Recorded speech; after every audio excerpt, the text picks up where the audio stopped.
Jan van Eyck left behind a remarkable legacy of works, including the spectacular Ghent Altarpiece, but very little evidence of who he exactly was. It's one of the great mysteries of the history of art. He's an interesting person who's come out of that tradition of looking at stained glass and the whole sort of Gothic uplift. Van Eyck was a key figure in the early Northern Renaissance that would produce further great masters such as Hans Holbein and Albrecht Dürer.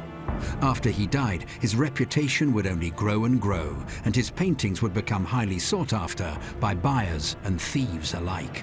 And in the process, the mysterious tale of the Van Eyck family would slowly be revealed.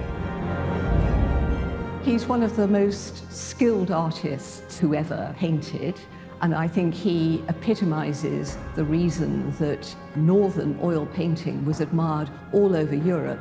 He also got much more texture and more depth to his work. There's a real technical achievement by Van Eyck. What we can be absolutely certain of is that Van Eyck was an extraordinarily skillful painter.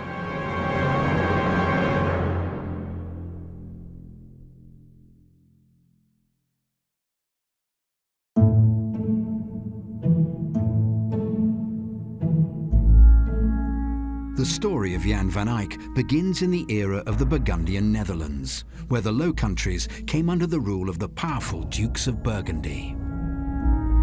Well, we don't know a lot about Van Eyck's early life, and that's fairly standard for Renaissance artists. We have a few archival documents that suggest that he lived in the area of Bruges. That's where he made his home. He came to Bruges in the Low Countries, which was a really important trading centre and a centre for the Dukes of Burgundy by the mid-1420s. He probably began as an apprentice painting miniatures or painting illuminated manuscripts. We know that he had other members of his family who were also artists. The person particularly notable is Hubert, who is mentioned on the inscription of the Ghent Altarpiece. It's presumed that Jan van Eyck was born in the early 1390s, likely in the town of Maaseik in present-day Belgium. As for his elder brother Hubert, he remains the biggest enigma of all. A lot of people guess that from his name, Van Eyck, gives us a big clue that he was from Maaseik, which was an area near Liège. And his daughter actually ended up in a nunnery there after he died, which is kind of another clue that perhaps he was from there. And we also have some notes written by him about a painting written in the local dialect from there. So things would suggest that's where he grew up, but we don't know for sure. There's a big question mark about the mysterious older brother of Jan van Eyck. Was Hubert van Eyck in fact a great artist? The reason that it's tricky to answer is there's not a single extant work that we know was by Hubert. But in the 19th century, during a cleaning of the Ghent Altarpiece, a mysterious inscription was uncovered. And this inscription suggested that Hubert van Eyck was actually the great artist and Jan was second in art. Imagine that Larry, Michelangelo's brother, was suddenly revealed as the author or co-author of the Sistine Chapel ceiling. It was that big a deal. Hubert would die in 1426, most likely only still in his 30s. His younger brother would be the one who would establish the Van Eyck legacy forever. But in order to do that, he would need a powerful patron. Early in his career, that came in the form of the authoritarian John III of Bavaria, who was known as John the Pitiless because of his cruelty. Pitiless John would be poisoned though, whereas Jan van Eyck would see his status rise considerably when he was appointed to the court of Philip the Good, the powerful Duke of Burgundy. Philip the Good was the Duke of Burgundy during the central part of Jan van Eyck's life. They seem to have been friends as well as collaborators. Van Eyck worked for Philip the Good for 16 years. So that was a long time to work for somebody, and to be in court at that amount of time. Jan enjoyed a close proximity in his entourage. As a courtier, someone who was active in the social and political aspects of court life. He was the official court painter, He was in charge of portraits for posterity of the family of the Duke of Burgundy. He became almost a diplomatic aide as well as an artist, and it seems had quite a central role within that court, and that's really where his career flourished. Whilst in the employment of Philip the Good, Jan van Eyck painted his earliest known portrait. But this work would only be attributed to him in the 19th century, and in the intervening years it even had the monogram of Albrecht Dürer and a date of 1492 added to it somewhere along the way. This particular work may have been lost in the shuffle, but during his lifetime, Van Eyck did become highly sought after for the quality of his portraits. He may have even made one of himself. Well, we think it's very likely to be a self-portrait. It's referred to as a self-portrait, and it looks like a self-portrait. It's the glance in his eyes that's very similar to other self-portraits. But I think the thing that makes it seem most likely is the very clever inscription on the frame at the top. Jan van Eyck was clearly very pleased with his own ability, as he should be. In fact, in the frame for the portrait of a man in a red turban, which everyone thinks is a self-portrait, the frame says "Eis ich kann," which translates roughly as "it's as well as I can do." And everybody knows it's a perfectly miraculous portrait, so it's false humility. It's also Eyck, a pun on Van Eyck's name. That headdress that people often call a turban wasn't really a turban. It was actually a style of headgear called a chaperon, and it had a long piece of fabric that was often wound around the head, and then the whole thing was placed on a sort of fabric roll. Later in his career, Van Eyck would paint a portrait of his wife Margarita in a work that may have been intended as a pair to his own self-portrait. He was credited with inventing oil painting, which is not true, really, because that had all been around beforehand. But if we look at that fantastic self-portrait, one can see how cleverly he paints. He's also somebody who's come out of that tradition of looking at stained glass and also is using a sort of a white background to the layering of his paints, and is obviously really, really smart on using glazes and overlays and letting paint dry in layers. Unfortunately, the most important portrait that Van Eyck was tasked to work on is now lost and is only known from copies. Philip the Good had been widowed twice and was considering marrying Isabella, the Portuguese infanta or daughter of the king. Van Eyck was sent to Portugal as part of an envoy to capture Isabella's likeness. The mission was a success, and Isabella married Philip to become the next Duchess of Burgundy. One of the most important tasks that he had to carry out for Philip of Burgundy was to go to Portugal to paint the portrait of Isabella of Portugal, which was a very important function of a court painter in those times, of course, days long before photography. So Philip wanted to see what she looked like. He had a sort of dual purpose there, doing the portrait and also almost making links with the Portuguese royal family. That's not just being a painter, that's actually being allowed to go and intercede in politics, really. I think you can't isolate it as, this is an artist doing this. This is somebody who could do a lot of other things. Sadly, the portrait of Isabella that Van Eyck made as part of the royal wedding process has been lost at some point in time. But we do have another remarkable and mysterious painting called the Arnolfini portrait that may also have been connected to an important marriage. We assume the person who commissioned it is the man represented in the painting with his wife. We think he's a member of the Arnolfini merchant family called Niccolo. We don't know exactly why this portrait was made, whether it commemorates a specific occasion. We simply don't know. Depending on which art historian you ask, there are various interpretations of that painting. What I had always learned, and which sounds reasonable to me, is that painting actually meant to stand in for a wedding contract. Rather than having a piece of paper that is signed by eyewitnesses, the painting itself shows the couple getting married, and back at that time you needed 2 eyewitnesses in order to have a marriage be legitimate. And inside a convex mirror that's painted at the back of the room, there are two people who you can dimly see reflected in that convex mirror. One man in a red turban, who is almost certainly Jan van Eyck, and a second witness in a blue turban. The mirror itself has a frame which is full of really tiny representations of the Passion of Christ, each one under what seems to be a tiny piece of glass, and you get the reflections. I think one of the things that Van Eyck really wants to show off in this painting is his skill of representing objects, textures, lighting, reflections. Van Eyck would die on the 9th of July 1441 at an age of roughly 50 years old. He'd had a very successful career working under the Duke of Burgundy, but we still have little information on the precise details of his life. We do know his reputation had sent him to foreign lands, and he may even have visited Jerusalem, judging by his accurate depiction of the city in the painting The Three Marys at the Tomb. But after his death, his name would not endure in the same way as the masters of the Italian Renaissance, and it would take many centuries for his true legacy to be pieced together.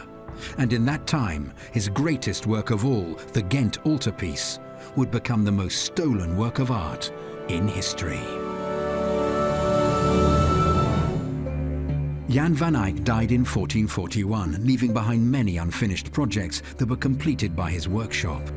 Over the centuries, some of his paintings went missing, including his portrait of Isabella of Portugal, now only known from the copies, and a painting of a woman bathing, which can be seen in a 17th century work by William van Eyck. But while some of his works are now lost, his legacy and his influence on the Northern Renaissance remained. Van Eyck is often presented in histories as the inventor of oil painting. Well, we don't actually think that's the case now, but what we can be absolutely certain of is that Van Eyck was an extraordinarily skillful painter with oil paint. He really showed the possibilities of oil paint, particularly in the depiction of light and reflections. What's important is this real rendition of naturalism and realism, real characters. You're looking at real people that almost have an interaction with the viewer. They're sort of stepping out of the flat picture plane. And this realism really is the most important thing in the Northern Renaissance. It's not the kind of classical element that comes in the Italian Renaissance. Jan van Eyck is the symbol of the Northern Renaissance, and we tend to forget about the Northern Renaissance because we in the Anglophone world have an obsession with the Italian Renaissance and Florence in particular.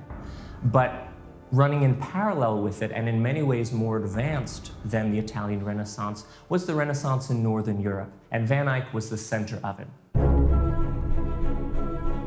Jan van Eyck had become known during his career for his remarkable and innovative portraits and his paintings of the Virgin Mary. But his most enduring work was the Ghent Altarpiece, which had initially been commissioned by his most elusive brother, Hubert van Eyck. A couple, Juice Vigt and his wife, Elizabeth Borland, commissioned Hubert initially, and then Jan really is the one who finished it off. So it's a sort of collective piece. It's very easy as an art historian to argue that the Ghent Altarpiece is the single most important painting ever made, for a number of different reasons. The primary one is it was the first monumental oil painting. It was the first one on a grand scale, the first internationally famous oil painting. A real landmark in its naturalism, in its realism. I think people were completely taken aback by, if you look at the figures of Adam and Eve, they are so real. They are presenting someone that could be standing right in front of you. They almost pop out of the panels. It was in a chapel in what's now the Cathedral of St. Bavo, but was then the Church of St. John, which was, he was the protector of Ghent, so an important place to be based, an important place for it to be hung. There are thoughts that perhaps it was even mechanized, so parts of it would move, doors would open, the back panels would maybe be shown and then the front, and even perhaps set to music. So it was potentially this all singing, all dancing, completely different artistic rendition of this very mystical Catholic story of the Lamb of Christ. The Ghent Altarpiece quickly garnered an outstanding reputation that helped to establish the Van Eyck legacy. But it would have to endure a series of trials that could easily have seen it lost forever. It had to survive the Protestant Reformation, in particular the Beeldenstorm, where Catholic art was being destroyed across Europe. But that was just the start of its ordeals. The Ghent Altarpiece is the most frequently stolen artwork in history. Everything bad that could possibly happen to a work of art has happened to this painting. There are 13 criminal incidents in its 600-year history. And it's the subject of a whole lot of different mysteries, including several that are still enduring. Napoleon was the first to get his hands on the altarpiece by force during his occupation of Flanders. Napoleon is the first general that had a dedicated art theft unit. They had dedicated officers whose job it was to steal art, to appropriate art after an armistice, and to ship it back to Paris to the new Louvre Museum, which was essentially a looted art storehouse for the Napoleonic Wars. Nobody knows exactly why, but the Napoleonic soldiers stole only the central panels, not the wing panels. Denon, who was the first director of the Louvre, was very upset that they had only taken the central panels. This is like taking the Mona Lisa with her head missing. It was only a portion of this great masterpiece. The stolen panels were returned from the Louvre, but they were split apart once again, being pawned off and sold to a host of different owners, from the English art collector Edward Solly to the King of Prussia. The altarpiece then fell prey to another major conflict when German forces seized it during World War I. In the First World War, it took on a very political role within the Treaty of Versailles, I think because it became such a symbol of Belgium and of Ghent, and so it became this kind of symbolic thing that had to be returned to them. So in the Treaty of Versailles, it was then returned and it went on a train, and people kind of went mad for it, waving flags, following the train. It had its own special carriage and was taken home and returned, as it were. The altarpiece was finally back home in Ghent, but it wouldn't be long before it returned to Germany once again. It was a prize target for Hitler and the Nazis during World War II. The Ghent Altarpiece was the most wanted work of art by the Nazis during the Second World War. It was the #1 target of the ERR, which was the Nazi art theft unit. I think it's important to remember with this work that because it has taken on such an incredible stature in the history of art, it's something that everyone wants to get their hands on. And that was no different for Hitler. For him, it was the ultimate prize, and he wanted it in the hands of the Nazis. He wanted it for his Führer Museum in Linz. The people in Ghent thought, during the Second World War, we better just send it off to the Vatican. And it was stopped en route in a place called Poole, and it was then that Hitler took that painting to Bavaria. It got put in the Neuschwanstein Palace for safety, then it got moved to the salt mines in Altersee, then it got rescued by the Monuments Men. They discovered it there in pretty poor shape, having been in a sort of damp salt mine for a long time. But then it was taken home and looked after. Before the Nazis got their hands on the Ghent altarpiece, though, one panel, the Just Judges panel in the bottom left, had already been stolen. It still hasn't been recovered to this day. On an April morning in 1934, Ghent was shocked to realize that one of the 12 panels of the Ghent Altarpiece had disappeared in the night. Well, it's thought that there may be self-portraits in there, so they may well have been one of Jan van Eyck, there may well have been Hubert van Eyck, and it's also thought that Philip the Good was portrayed in it. So I guess it's the one where the Van Eycks were showing themselves, taking ownership of the altarpiece. Conspiracy theorists say that the Righteous Judges panel was chosen for removal because it contains some key aspect of this coded treasure map that's built into the Ghent Altarpiece.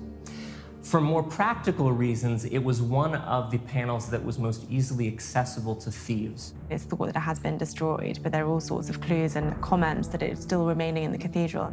It is implausible that it was intentionally destroyed. It's like setting fire to a briefcase full of money. It just doesn't make sense. They've done huge x-rays of the cathedral walls underneath and still never found anything. But the case is still open, so who knows, it may still be out there.